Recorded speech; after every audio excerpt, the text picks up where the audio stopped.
We love the term collaboration over competition. That's the idea of a collective. How do we all grow to be better for our consumers? Because in the end, that's who this is all about. I used to chase the ROI all the time, return on investment. And over the course of time, that has evolved into what I call return on life. Hello, everyone. This is Randy Dyck here on the Return on Life podcast.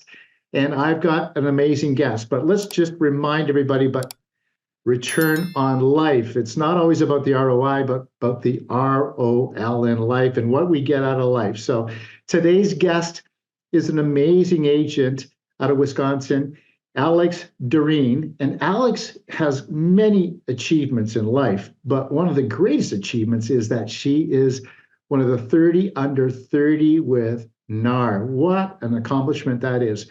So we're going to dive into all things real estate, a little bit about life and fitness and things like that. And we've got Alex with us here now. Welcome here, Alex. It is fantastic to be here. Thank you, Randy, for having me. Oh, you're welcome. Before we get into all things real estate and that, I want you to share about your golden doodle, because I'm a golden doodle fan as well.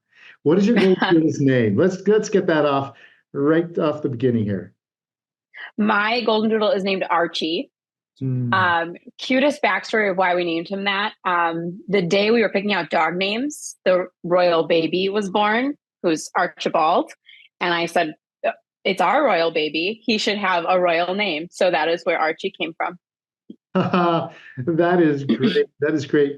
And how long have you had Archie? Archie just had his third birthday a few weeks ago. So he's a 40-pound medium golden doodle, got that reddish sandy blonde hair, and he is the most spunky, most energetic puppy, and he's the light of our lives.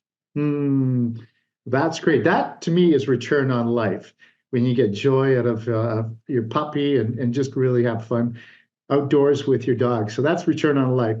But when you think of return on life, Alex, what does return on life mean to you besides Archie? Return on life, first of all, I think it's such a beautiful term. I really like the way you positioned it.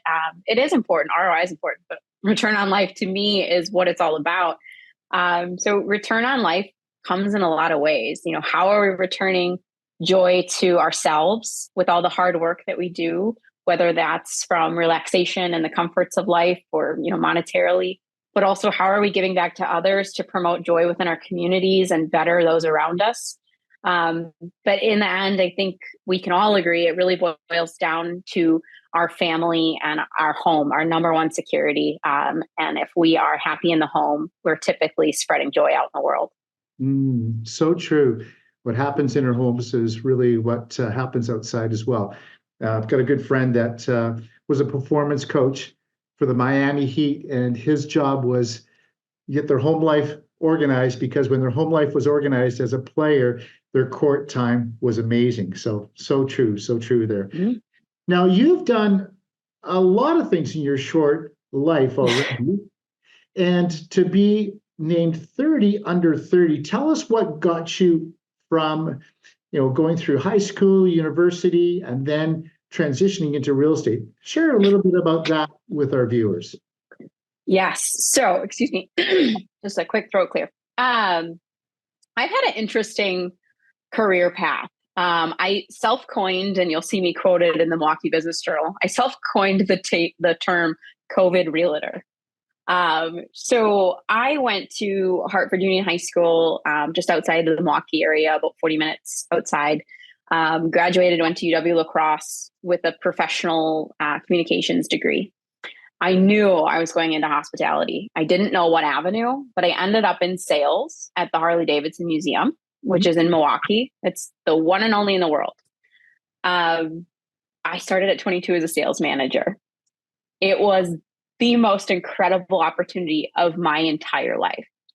At least to that point, I should say. I learned infinite about sales, about running a proper business, about business ethics. I had the most amazing mentor there who really is the product of who I am today. Her name was Annie. She's absolutely fantastic. We're still great friends. When COVID hit, hospitality ceased to exist, right? no more events. And I specialized in weddings and nonprofit galas. Those were non-existent. So myself with the rest of the hospitality industry, we all kind of sat in limbo of what do we do? And I mean, overnight, I watched 40 of my closest network friends lose their jobs. Yeah, I mean, devastation. So with that said, I decided I could not go into an industry that would risk me losing my job ever again. So I wrote down everything I liked about being in hospitality sales and everything I needed in my next job.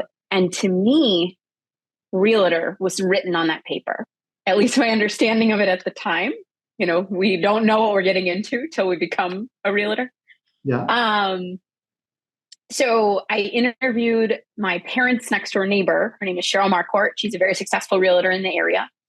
And I said, tell me everything, you know, the good, the bad, the ugly. And by the end of our little interview, she said, well, what do you have to lose?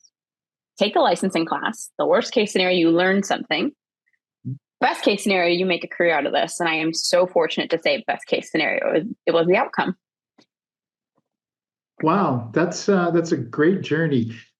Working at HD, like the brand of brands, man, you must have got a lot of insight on how to brand yourself, how to create business, how to sustain it. And then you had some great mentors as well. Cheryl, you just mentioned, and then Annie. How do they fit into your journey?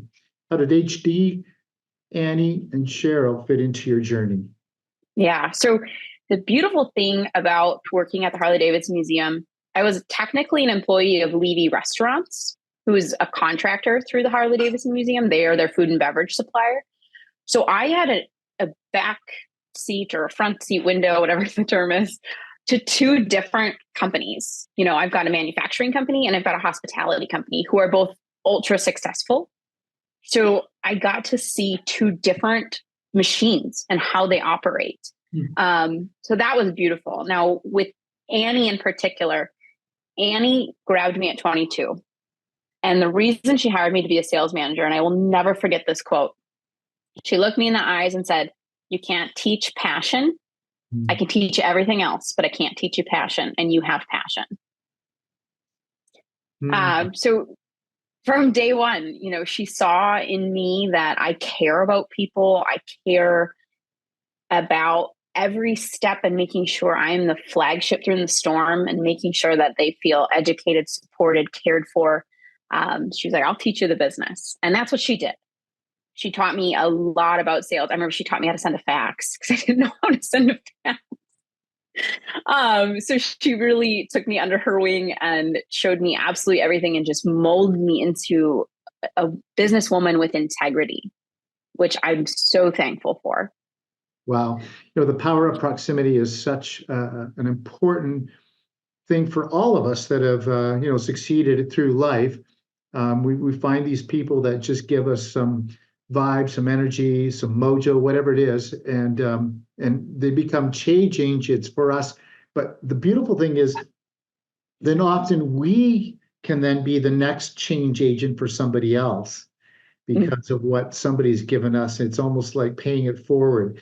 Have you found that to be true for yourself, that because somebody's paid it forward for you, you paid forward for others? Yes. So when Cheryl took me under her wing with real estate, I'm sure, Randy, you remember when we get licensed, we know the contracts kind of, but we don't know how to book a showing, how to find a client. That is not taught to you. So Cheryl, I'm very fortunate, taught me all that side of real estate. And now I am so thrilled to announce very shortly, I have two fantastic ladies joining me in my new collective, which will be launching as soon as those ladies are licensed, which is hopefully by the end of May. Hey, that's cool. What does collective mean? For our listeners, they might have heard the term team, but what does collective mean to you and to our listeners? Sure. So collective is purposely termed instead of team. In real estate, we think of the traditional team where we have our rainmaker, I think that's the KW term, or, the team lead, the person that brings in all the business and then divvy it out.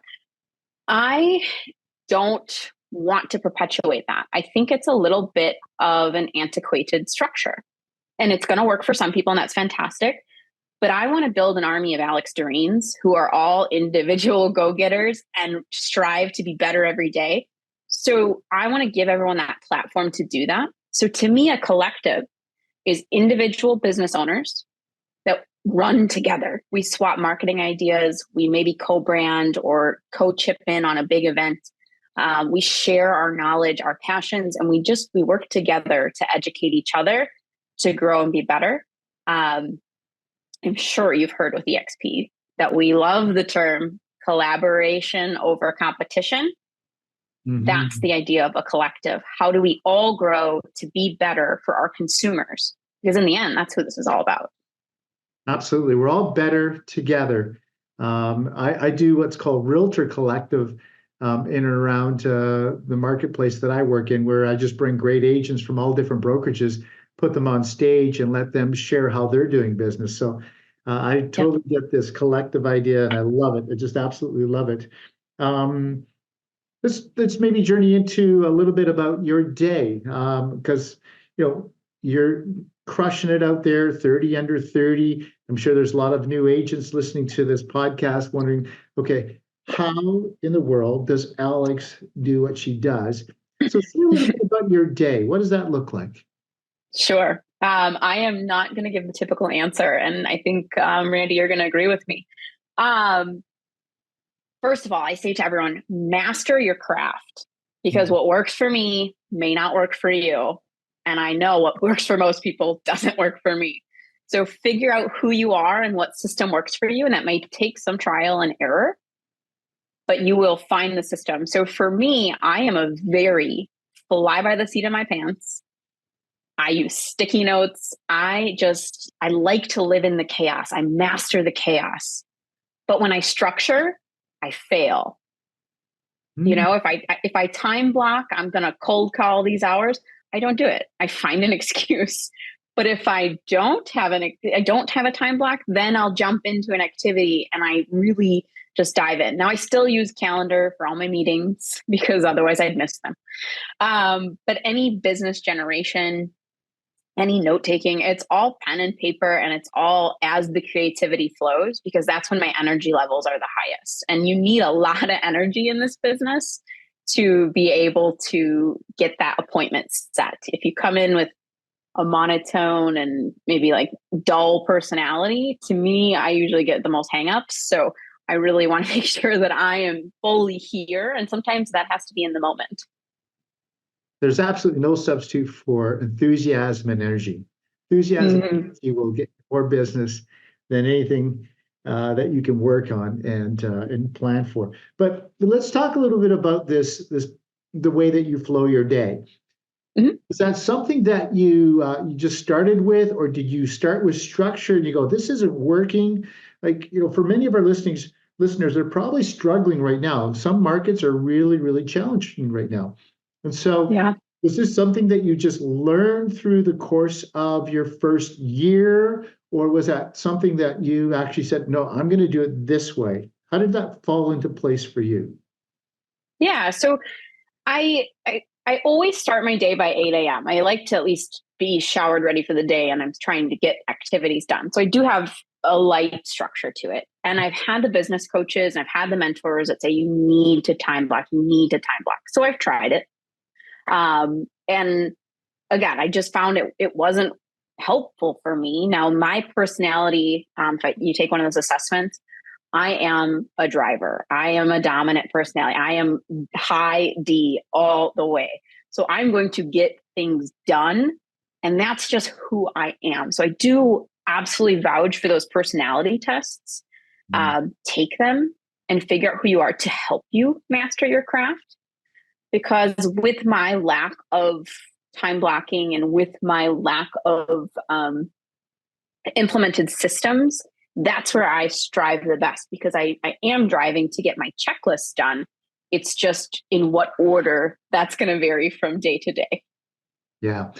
and understanding who you are is so important. So again, you've just brought it home here that, you need to know who you are. Are you a DICS? Who are you?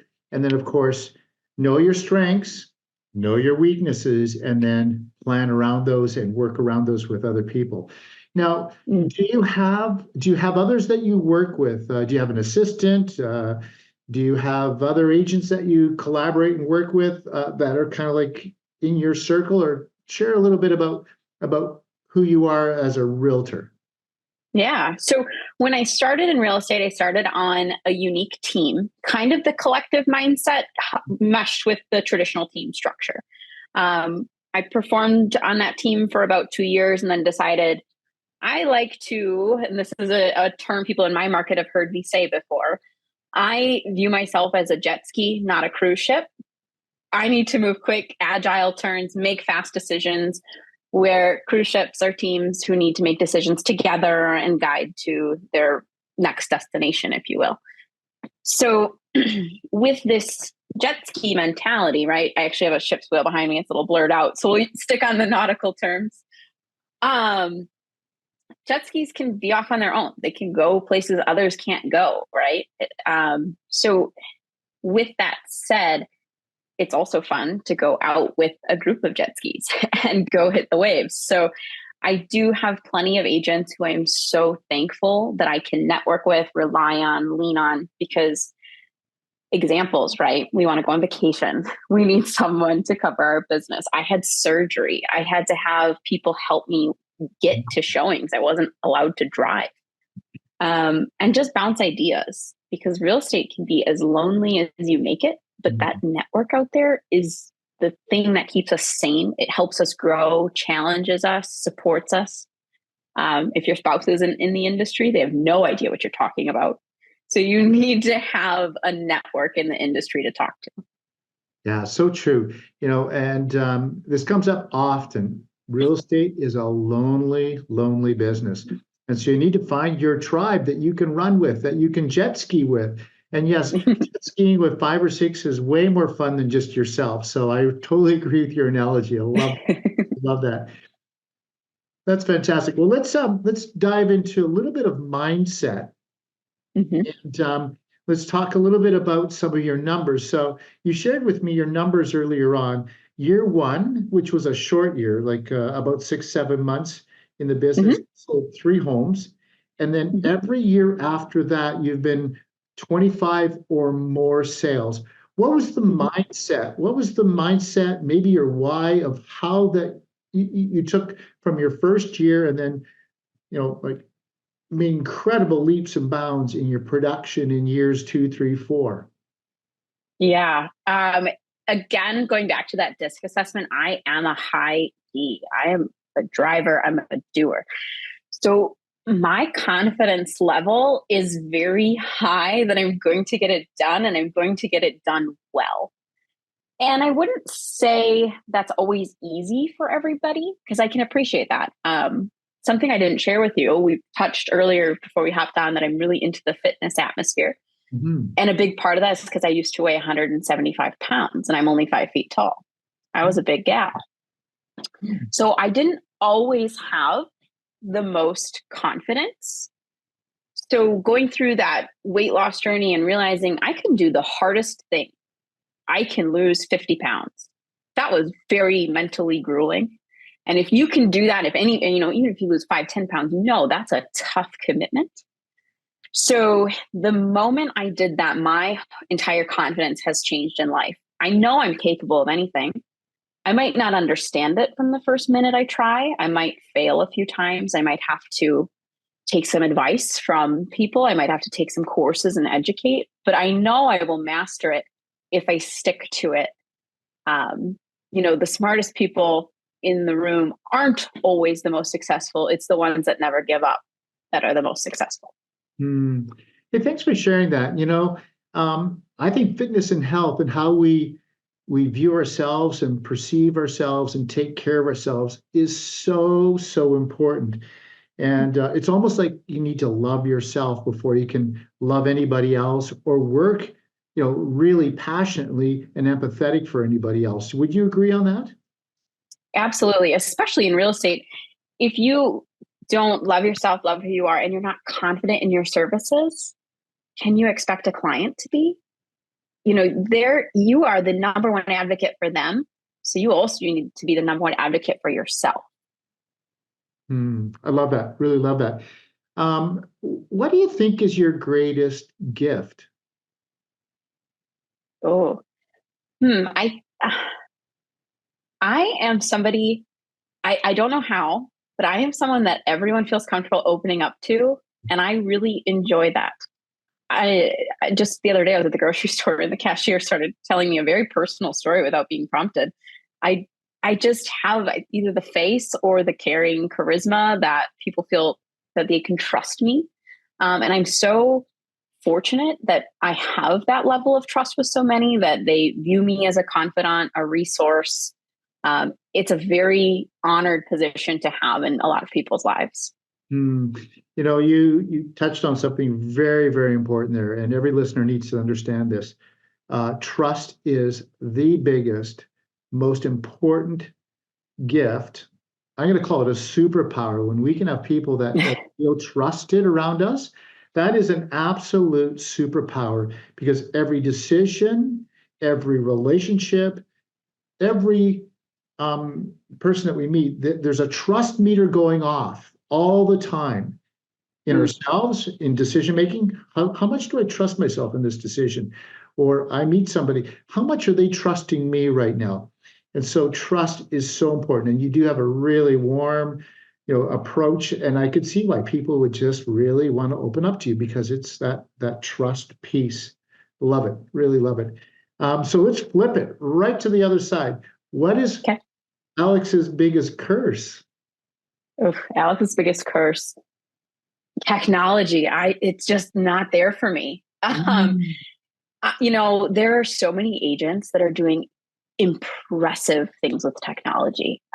There's a whole world out there that I do not understand, and I would strive to understand it better. I know AI is a solution to many business problems that can streamline things. So for me, that is my curse. My downfall is the evolution of technology. I wish we could stay in the post-it notes stage forever, but eventually I'll have to succumb to the tech. So you're going to keep post-it notes in business forever, it sounds like. I hope so. My fiance always finds them on the bathroom vanity because I take notes while I'm doing my makeup. Why? And there's 2 words on it, right? But it makes sense to me and it's very important. Yes. I've been using Otter lately. I don't know if you've used Otter, but Otter basically, sometimes I get up in the middle of the night and hit my Otter because something's come to my mind, and I just blurt it out to Otter, and Otter records it for the next day. But I've got lots of post-it notes around my office as well. And my desk sometimes is so messy, but that's when I'm in my element, is when there's lots going on. But to make our businesses bulletproof, is there something that you think, and one of the things that I've just heard from you is it sounds like you need to get somebody that's really, techie in your world to help you leverage that too. But is there something else that you think makes you either bulletproof in your business, or that you could incorporate to make your business more bulletproof? You have hit the nail on the head. If I can master some technology skills, or if I bring in the right resource to assist me with those, absolutely at that point do I feel I'd be bulletproof in business. Right now I'm focusing so much on the real estate. So I actually started a new venture with a builder here in the Milwaukee area. So I am a sales rep for Victory Homes of Wisconsin, which is a luxury home builder. Okay. And I am learning everything about custom builds, from the soil to the roof. And I think that alone is just skyrocketing my knowledge in real estate about, how to build homes, where to build homes. There's so many details that now translate into existing real estate knowledge as well. When we're looking for defects, what stands out to me? What's an easy fix now that I know what things cost to build? So I myself am working on bulletproofing from the real estate side, but from the business side, tech absolutely needs to catch up to the real estate knowledge in here. Yeah. And I think that's a really great point that you just shared, that you need to really be a student of our game. And if you want to excel in the luxury market, or you want to excel in the building market. And I know a lot of agents, oh, they get really nervous about selling new construction because they've never done it before. But really, it's not a lot different, but you just need to understand new, different terminology and different ways of structuring deals. But that's fantastic that you're a student of the game. What other things are you a student of that has helped you in the game of real estate? Truthfully, I'm a student of everything. There's never a learning opportunity in real estate you shouldn't take. You are never above the information being provided to you.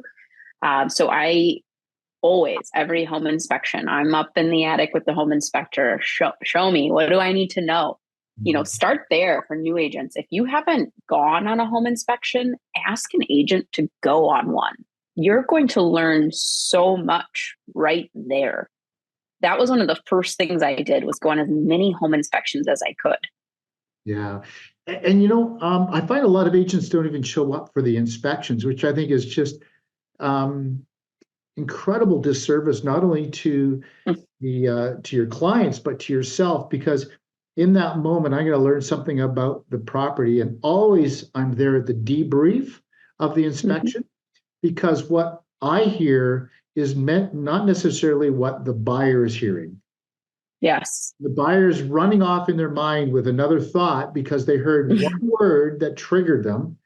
And so you need to be there, because it's not the inspector's job to now sell the property. It's still yours. So you need to be present in those moments. Would you not agree? Absolutely, I would agree.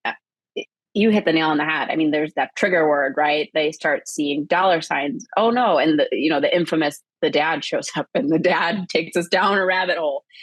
But if you are there and you're listening to the home inspector, and you listen to many home inspections, not just once in a while, you will start to understand, this is a big deal. This isn't a big deal. I've had a dad spiral over a GFCI outlet. I was like, this is not what we spiral over. Or a little pitched concrete, which is very common in Wisconsin, probably in Canada too, given our winters. Yes. Things can be fixed. Everything can be fixed, but what's a big cost and what's a small cost? And that's our job as agents, is to guide our clients to make educated, informed, confident decisions, because ultimately this is their purchase, not ours. Yeah. And the key word in all this is presence. And so that's really the mindset as well. Are you present in the situation? How well are you listening? And I take it that you're a really, really intuitive, good listener, and you're always present for your clients. 100%. I will never forget, it was the pandemic, right? So in the Milwaukee market, we had 15-minute to half-hour windows to see homes. And these were not private showings. They were as many agents that could get in this window as possible. And I will never forget, I was in Milwaukee. I was near the major freeway. And I was showing a home to a lovely couple. And inside was an agent who stood in the kitchen, texting on her phone, and never once looked at the house. Didn't ask her clients a question. Her clients were with me in the basement using my flashlight. They weren't even my clients. And I couldn't believe it. In those moments when you're walking through the home and you're present, you're learning about your clients, their likes, their dislikes, what concerns them, what doesn't concern them, because every client is unique and different. And we are the masters of the artwork, right? We're mastering, what is this future home setup going to be? Where do you need to be? What features do you need? Why do you need them? What level of importance are these? And if you listen and you're present, they tell you those throughout the entire process. And you just have to take notes and remember what they say. And you will find that perfect home in a much shorter window if you pay attention and be present. Love it. Absolutely love it. Let's finish off this mindset section with one last question. Crucible moments, challenging moments. So a challenging crucible moment that you had prior to real estate that shaped, formed, and made you who you are today. And then maybe a moment in real estate, once you're licensed, a crucible, challenging moment that has, again, shaped you. So prior to real estate and then once you've been licensed. Prior to real estate was absolutely the pandemic, losing my job. So having to go on unemployment was a very huge pride hit. I'm the child of two entrepreneurs. They both built successful businesses, and I'm going to the government for money because I can't pay my rent. It was the biggest pride hit. And I know you're in Vancouver, Randy, but here in Milwaukee and Wisconsin, our unemployment wasn't paid out for almost 6 months into the pandemic. Yeah, so 6 months, no paycheck, and I was renting way outside of my means. I should not have signed the lease I signed, but we're all young once. So having to watch my bank accounts go to zero and understand that I could not afford to pay my car, to pay my rent, and understanding that I had nothing. I had my fiance, thankfully, who was there. My parents were there. I had a support system, but I didn't have an income. So knowing that I had hit ground zero, rock bottom, whatever we want to call it, and have to build my entire life back up, losing my dream job, and just unknown, right? So this is where this fight comes, this tenacity comes. I can do anything, right? I know I can do anything. It's just putting my mind to it and getting it done. Let me ask you a question. I love the confidence that I can do anything. I think it's really important for me to ask this question. Did you believe that before you lost all that weight? Absolutely not. Wow. Crucible moment. That is a really, really incredible moment to build your confidence today. And I think listeners need to understand that health and wellness is so important to your mindset, to your business, all that. It is. Just like a small tidbit, the mental clarity that comes when you focus on your health, you can't describe it until you feel it. And when you wake up every day sharp, you don't need a 3 o'clock coffee. You're invincible. You can do anything.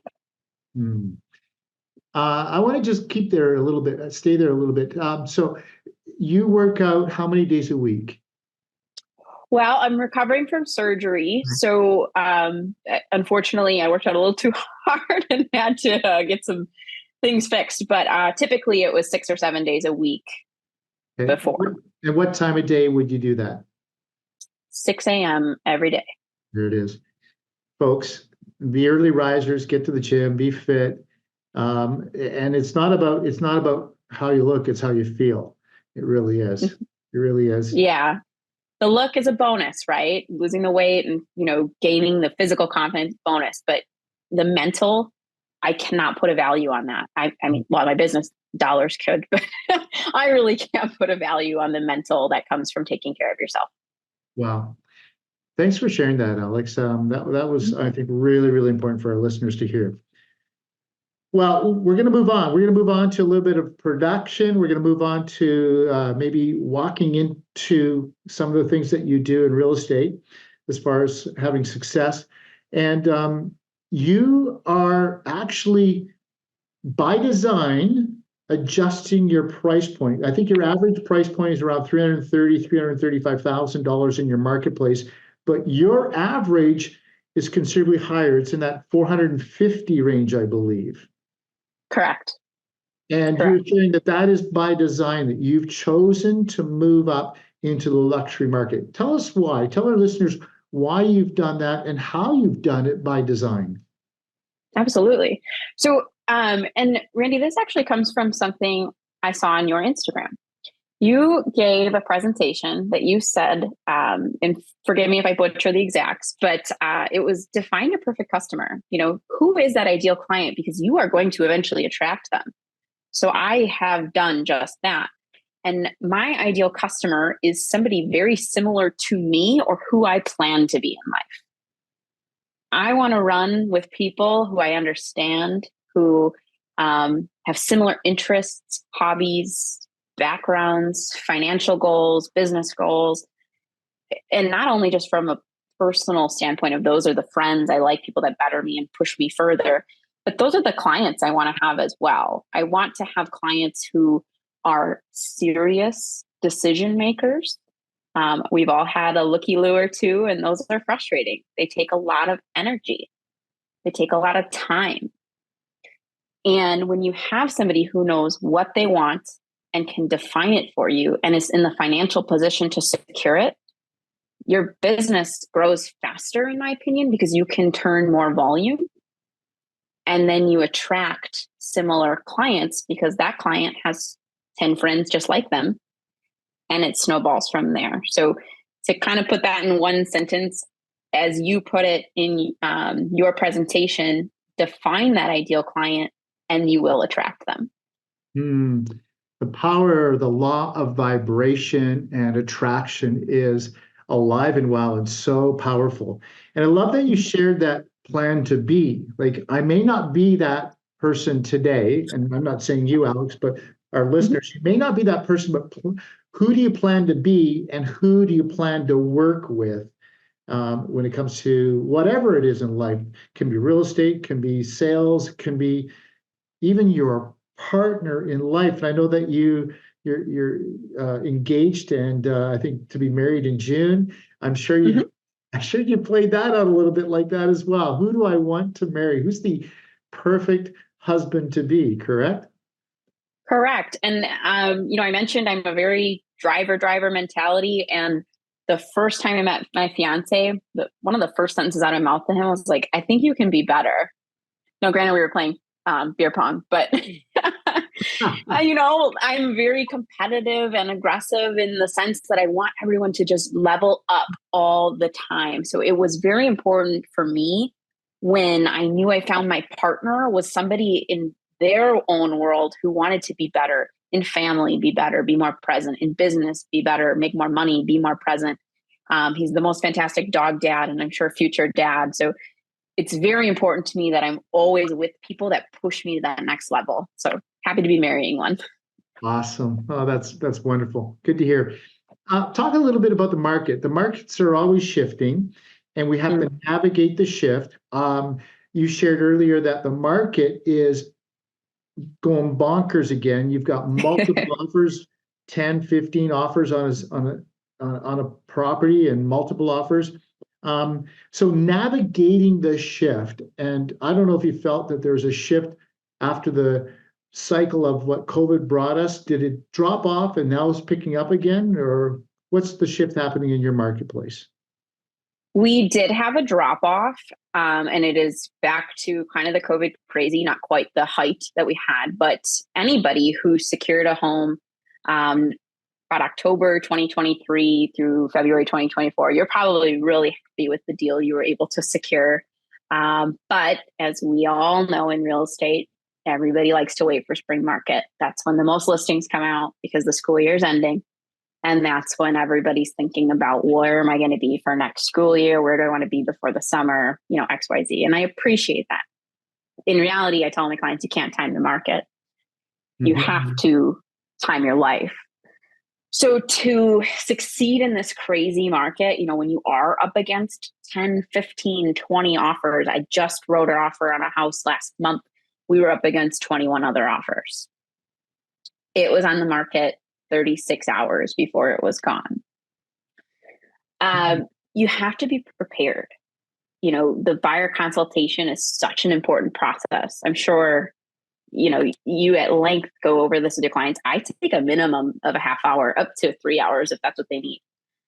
I want my clients to feel extremely informed to the point where they might not never need a realtor again. Hopefully they want one because it was so easy and I make it so easy, but you should know these decisions. Obviously there's some things going on in the media right now that we're all aware of. And I think if everybody in real estate took the approach of sitting down and explaining our contracts, our process, the why this is the way it is, our consumers would be in a better place. Very well said. And navigating any market, up, down, sideways market, it's the art of communication. It's really about communicating and giving them a really clear understanding of the process, what I'm going to do for you, and so forth. And so I really, really appreciate that, that you shared that. That's so important. So listeners out there, you have to put the time in and you have to build that relationship. And we talked about that earlier. Trust is so important in order to maybe really help your buyer or seller get what they're looking to accomplish. You talked a little bit about balancing it all. What's work-life harmony or balance for you? I'm still working on this.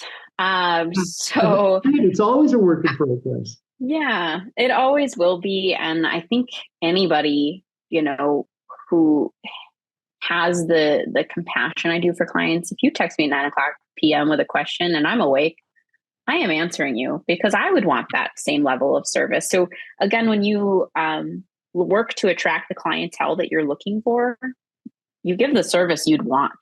I just booked a wedding vendor who emailed me back at 10:30 on a Monday night. That's service. And that's what I look for. So I provide that back to my clients. So I'm not the role model for work-life balance. My fiance yells at me all the time, like, can you put the phone down, finish the conversation, and then text your client back? I'm like, no, I need to answer this right now. And I'm sure it could wait 4 minutes. So I'm a work in progress. Yeah. Work life, it's really, really challenging in this business. And, when you're in it, when you're in the thick of it, you just feel that you need to carry on and do what you need to do. And that is really, really hard for our significant others to understand in that moment. That is a challenge.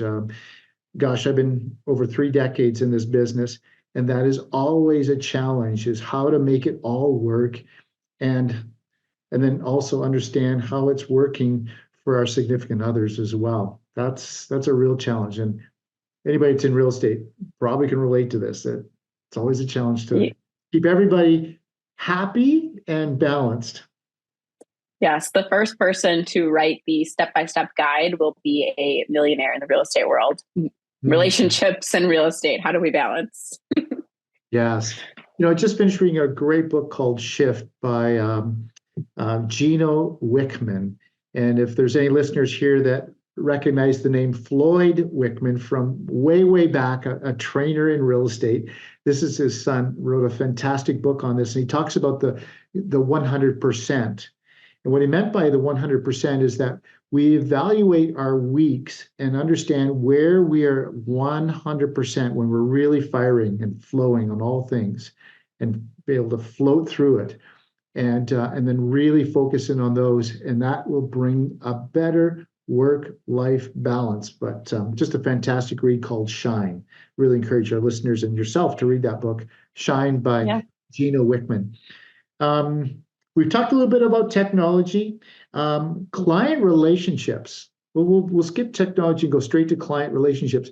Do you do anything special for your clients outside of maybe what some would say, well, that's just everyday stuff that we do for our clients in real estate? Is there anything special that you do for your clients? Well, I think this has been a major success to my business, and the way I've structured it is I genuinely am friends with my clients. When the transaction's over, I don't go anywhere. I'm not moving on to the next per se. So I go out to, we're Wisconsin. So I go out to beers with my clients. We go out to the bars. We work out together. I check in on them, which is fairly regular, but the basis of my clients is there is a friendship there, and I carry that through. I just had a client 2 days ago, her furnace went out. And it was a little chilly here in Wisconsin. It was 45. I said, do you want to come over? You're welcome to, work from home at my house for the day. If we care about our clients, they care about us in return. And it's a friendship in the end of the day. Yeah, very, very important to do that. Define success at this young age. Under 30, having such great success, 30 under 30 with NAR. Define success to you, Alex. Success, first and foremost, I think we can all agree, boils down to financial freedom. I'm very focused on being able to live a financially free life. I don't, want to have to be too concerned. There's always a level of caution, but if I want to buy the bottle of wine, I buy the bottle of wine. I'm a big wine connoisseur. Giving back to others and being viewed as a role model is very important to me. So I do serve as the vice chair of our GMAR, which is the Greater Milwaukee Association of Realtors Young Professionals Network, RYPN. So I serve as the vice chair. In 2025, I will be the chair.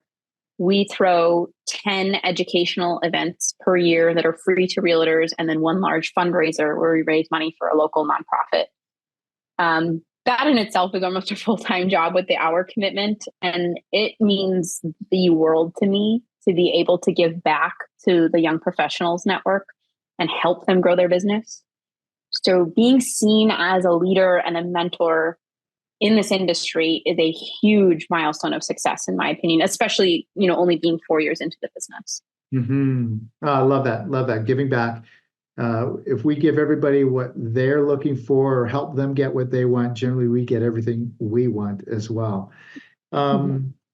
Another great piece in that book called Shine was a 10-year goal.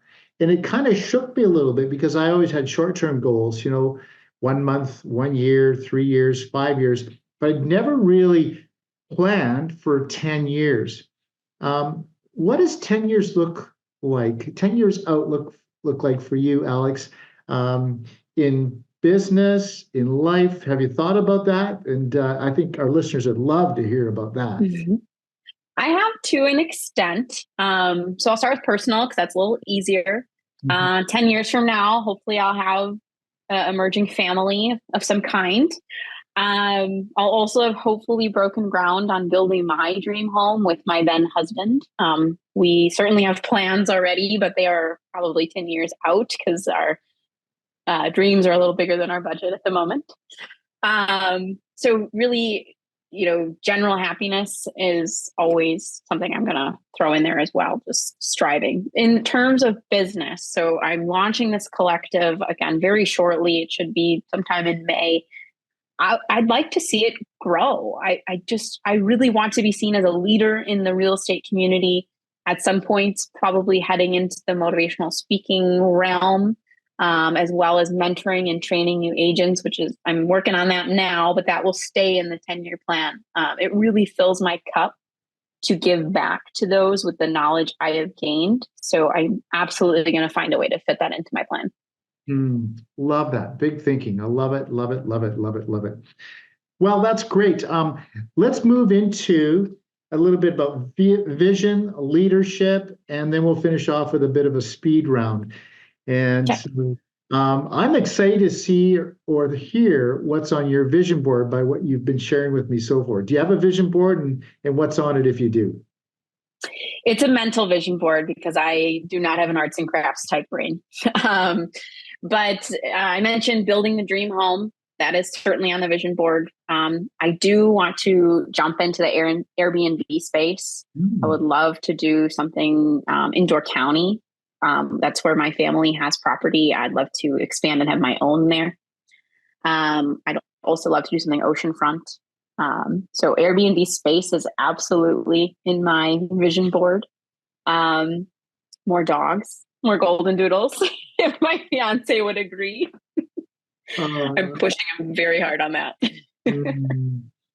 Well, 2 dogs is way easier to take care of than just 1 dog. Oh, it's recorded here. I'm showing him. Yeah. So, and then, like I said, that mentorship brain and the motivational speaking, I love public speaking. I always have ever since college. That was part of my major and minor was public speaking. So I really want to master a craft to speak to the drivers that are just getting started and how to hit the gas pedal and how to get there.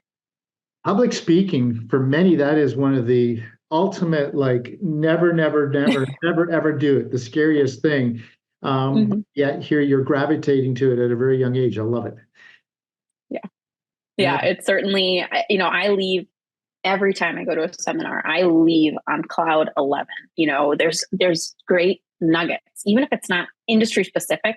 every speaker has something you've never heard and it can apply to you.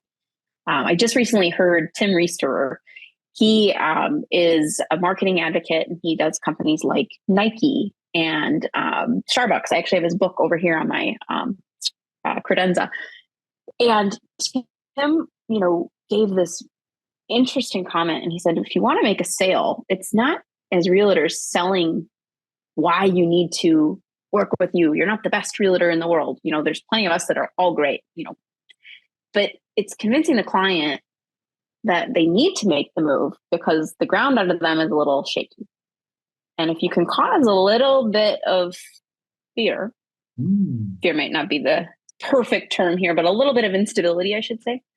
Now you've got your client thinking about why they should move. So take ourselves out of it and focus on why you want them to do an activity, being move, and then that will come. So, Tim's speech was meant for Starbucks. Why should you go to Starbucks over Dunkin'? But it was applicable to real estate if you could step back. Right. We do make decisions. Some would say pain or pleasure pushes people to make decisions. I think it's more fear or love. I've twisted that and turned that a little bit from fear, from pain or pleasure to fear or love. And I totally get that. And I think, gosh, our level of opportunity only increases to the level of our ability to communicate. Absolutely. And communication, I think, is one of the greatest things that we can learn and really master, because I really believe that my net worth is directly connected to my ability to communicate. And you're a great communicator, by the way, Alex. Oh, thank you. Well, and I agree with that. And, to touch on your comment again of, who's your perfect client on paper?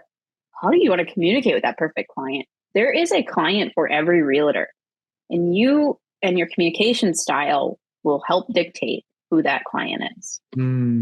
So true. And, this is something that I teach to my team. I've coached it and mentored it to many, many agents around the world, is how I define my avatar and how I believe my avatar to be, and get granular and understand it so clearly who my avatar and my client is.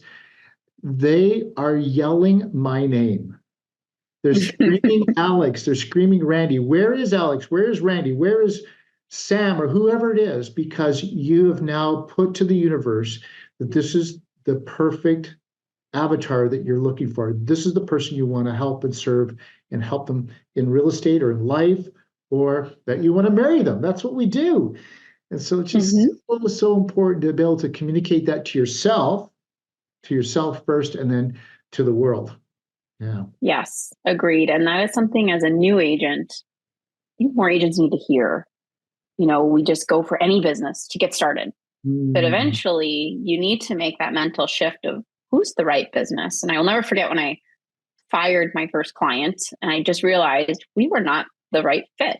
I was not the realtor for him, and he wasn't the client for me.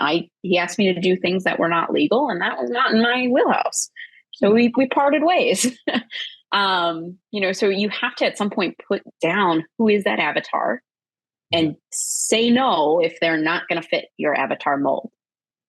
And it's so important, again, for our listeners to hear that. One of my questions is, what has limited your success? But you've already answered it. What is limiting anybody's success is when you're looking for, and there's that song, looking for love in all the wrong places, looking for clients in all the wrong places, or looking for clients in all, the right places, or who you really want to serve. It really is a telltale of who you're going to be and how successful you're going to be. Yeah. Like you've talked about, your average price is well over $100,000 more than the average. Like, just add up the commission dollars, and you need to serve less people, and you can serve them in a better way and still earn as much money. Yes. Yes, there is something to be said about, targeting a luxury market and a higher end clientele. You have to do a little less work. The smaller dollar amounts take the same amount of time, arguably sometimes more. because there's more nitty gritty to get through. So but again, there is a market, there is a niche for everybody. Who are you? What has shaped you in life? Who do you want to be? And that's where you should tailor your avatar to. Love that. What shaped you? Who do you want to be? And that comes through mentorship and coaching. You've talked about Cheryl and Annie. Is there another coach that you have or mentor that you have, or would you recommend coaching in real estate? I would. So I'm going to give a quick plug to my parents being entrepreneurs themselves. Awesome. My mom owned a medical spa and she worked her tail off to open that. I mean, gone from 6 a.m. to 10 p.m. every night while I was in high school. And she worked and worked, and she built a very successful business. My father owns a structured settlement company, also built a very successful business. So I was raised with a we live to work mindset. We are always working. It fuels our cups. So I got that from them. But I did actually recently hire a business coach, and I believe you know her, Amanda Hurd. Yes. Awesome. Yes, she mentioned she knows you. Amanda is fantastic. She is just a wealth of knowledge and pushes me to new levels. She pushed me so well that I had to actually put a little pause because I was like, wait, I need to digest all this, put it in place, and then come back for more.